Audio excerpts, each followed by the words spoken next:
Now, we need to talk about what transpired at the Republican headquarters in Orange County, North Carolina. And to do so, very pleased today to join a native North Carolinian, or I'm a native North Carolinian. He was born in Kentucky but moved to North Carolina as a young man, and was the chief of staff to Walter B. Jones Jr., the North Carolina congressman. It's Glen who is here on the anchor desk. Also with us from Newsmax New York, Trump campaign surrogate and advisor to Donald Trump's National Diversity Coalition, Juan Pablo Andrade.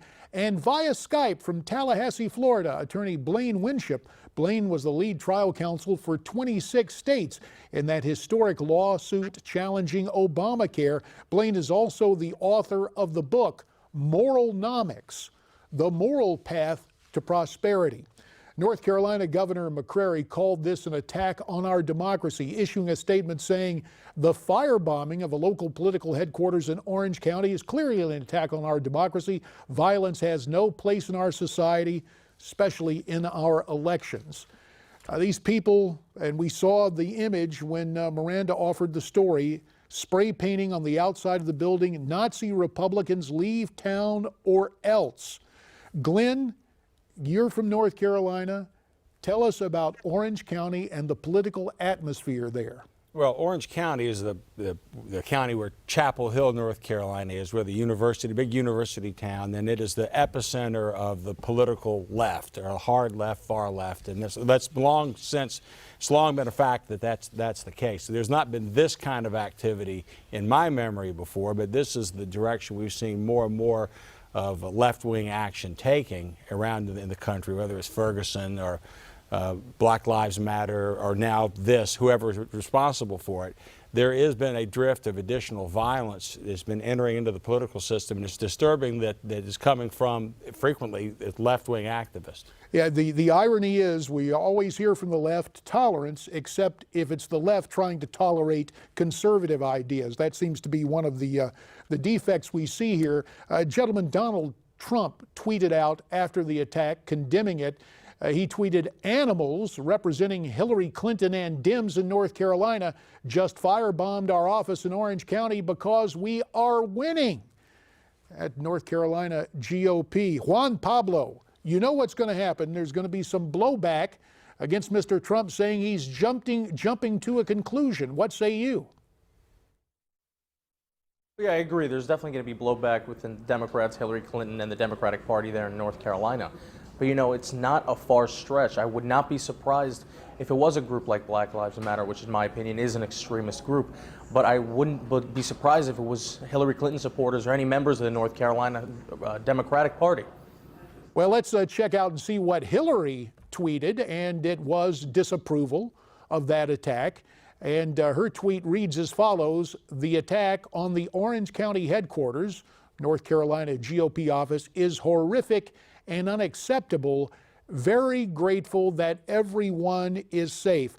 Blaine Winship, since you've written the book Moralnomics, and there's been such concern about Hillary, she may not have had a direct hand in this, but the growing tendency of leftists to take street action certainly suggests that that there's something at work here with both the Clinton campaign and the Democrats there in Orange County, North Carolina. Oh, I couldn't agree with you more. We may never know exactly what precipitated this attack, but it's the entire atmosphere in this country is so charged. The immoral us versus them mentality, the kind of victimization that the Democratic Party and Hillary Clinton in particular keep pushing towards us is almost bound to yield these kinds of results. I'm almost surprised that we haven't had worse ones yet to date. But of course, we're closing in on the election, and we may see an acceleration in this process. But it's really a terrible thing. It's a terrible blow to the very process of bottom-up political freedom being expressed in this country. And we remind you, we welcome your expression peacefully on the telephone at 1-877-NEWSMAX, 1-877-639-7629. Now, you will notice the contrast where I said Hillary may not be directly involved, but there is a tendency on the left to take street action. You got a 180-degree reversal from that on CNN yesterday. Brian Stelter blaming Donald Trump's, quote, overheated rhetoric for the firebombing of that Orange County, North Carolina GOP office. Here's exactly what he said on CNN yesterday.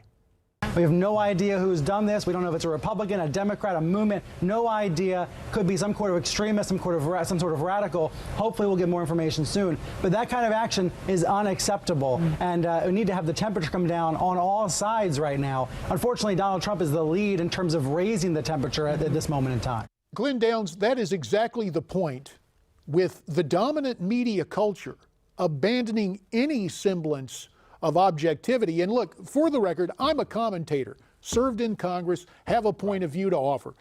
That guy ostensibly is a journalist with a panel of other journalists. Well, it's pretty Orwellian, where you Donald Trump is being blamed for opponents of Donald Trump bombing the GOP headquarters there in Orange County. You know, as we were discussing off mic, President Obama has as one of his closest advisors and closest friends, who's been in the White House a lot, Bill Ayers from the Weather Underground, who was blowing up government federal buildings in the 1960s.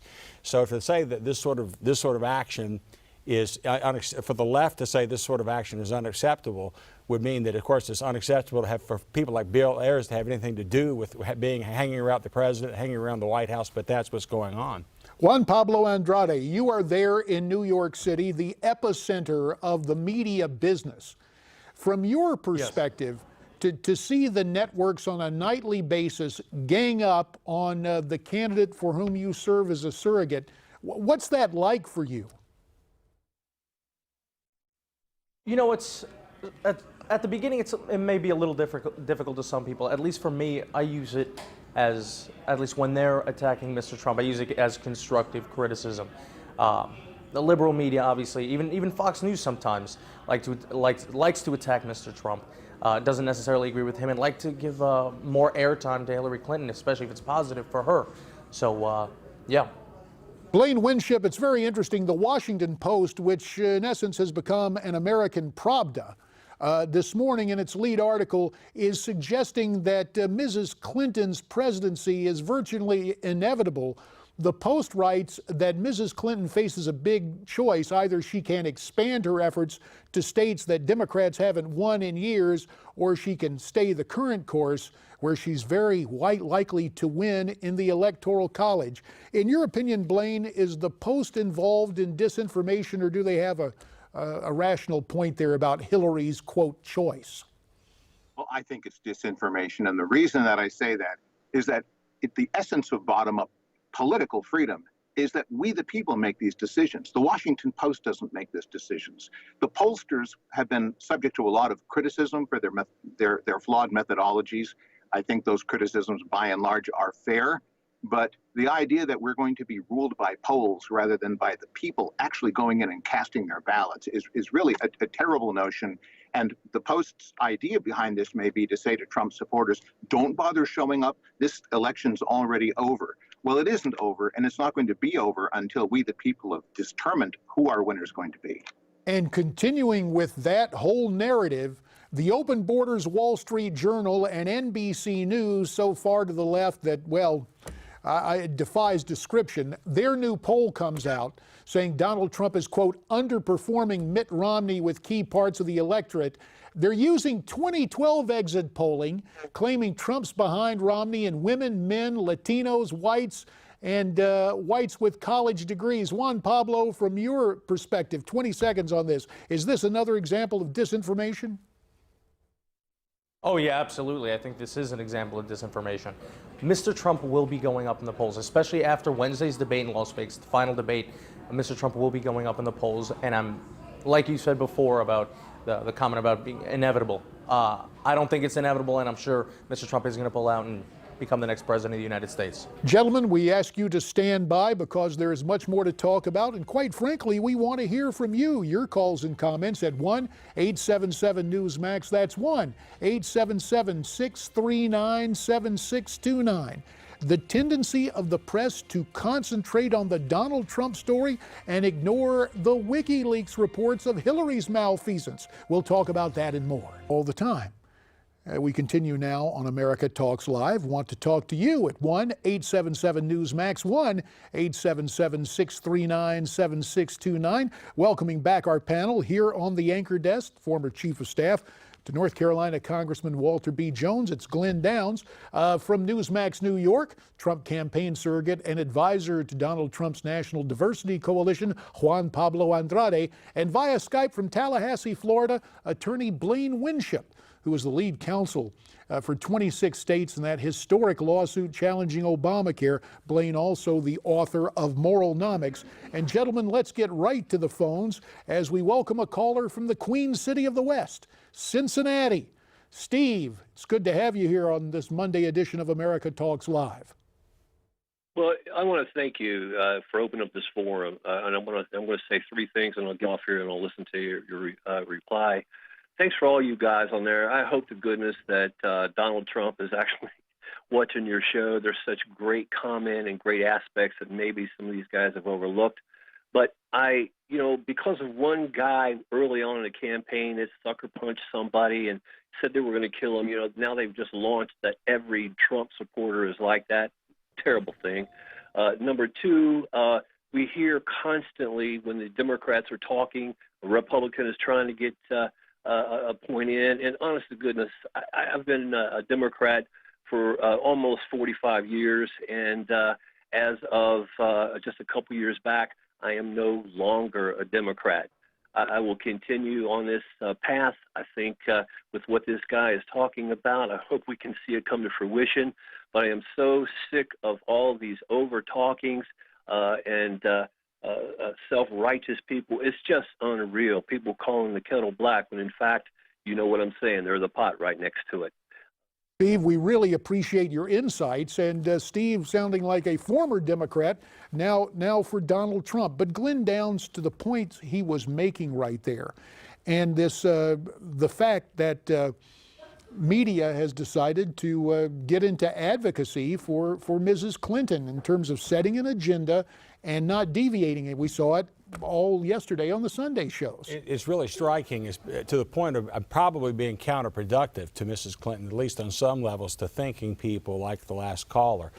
Because there's a certain situation. This is not something. This is more of a question of in versus out rather than right versus left. Hillary Clinton is no longer, if she ever was a classic left-wing liberal, she's really kind of more of a statist and part of the status quo. Trump is not part of that, and that's why you see Republicans that are part of the status quo being lukewarm at best frequently in their support of Mr. Trump and really being openly hostile to him in other ways. So they're all the establishment, as it were, the media industrial complex is all in against Trump. Well, of course, the great thing is we're not the media, we're Newsmax TV, so we're going to take up some of the things that were ignored yesterday on the Sunday shows. For example, WikiLeaks information concerning Hillary Clinton. In a 2013 speech to Goldman Sachs, Mrs. Clinton described those opposed to immigration. And remember, Mrs. Clinton blurs the line. It's not legal immigration versus illegal immigration. She just calls it immigration, and she says those of us opposed to it are, quote, un-American.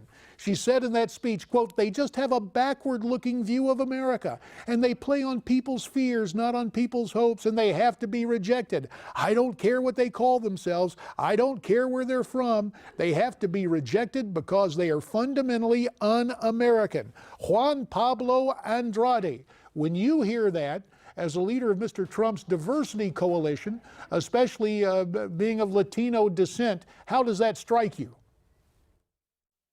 Oh, I think it's absolutely ridiculous. No one is against, right now, immigration.